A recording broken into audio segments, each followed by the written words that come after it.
नाज़रीन, आपके साथ अफसोसनाक खबर शेयर कर रहे हैं। कराची के इलाके अल्लाह वाला टाउन में 5 मंजिला रिहायशी इमारत जमीन बोस हो गई, जिसमें कुछ अफराद के दबे होने का भी खदशा जाहिर है।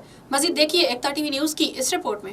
कराची के इलाके अल्लाह वाला टाउन में 5 मंजिला रिहायशी इमारत जमीन बोस हो गई, जिसमें कुछ अफराद के दबे होने का भी खदशा है। इमारत गिरने के बाद इलाका मकीनों ने अपनी मदद आप के तहत रेस्क्यू कार्रवाइयां शुरू कर दी हैं।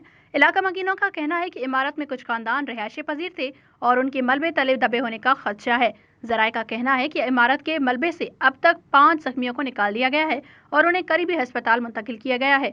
पुलिस का कहना है कि वाकये की इत्तला मिलने पर रेस्क्यू टीमों को जाए हादसा पर तलब कर लिया गया है, जबकि इलाके को घेरे में ले लिया गया है। SBCA के जराये का कहना है कि गिरने वाली इमारत को मखदूश करार नहीं दिया गया है, ताहम इमारत गिरने की वजूहात का तयन किया जा रहा है और इस बात का भी जायजा लिया जा रहा है कि इमारत का नक्शा पास कराया गया था या नहीं। To watch more videos, please subscribe to our YouTube channel and click the bell icon.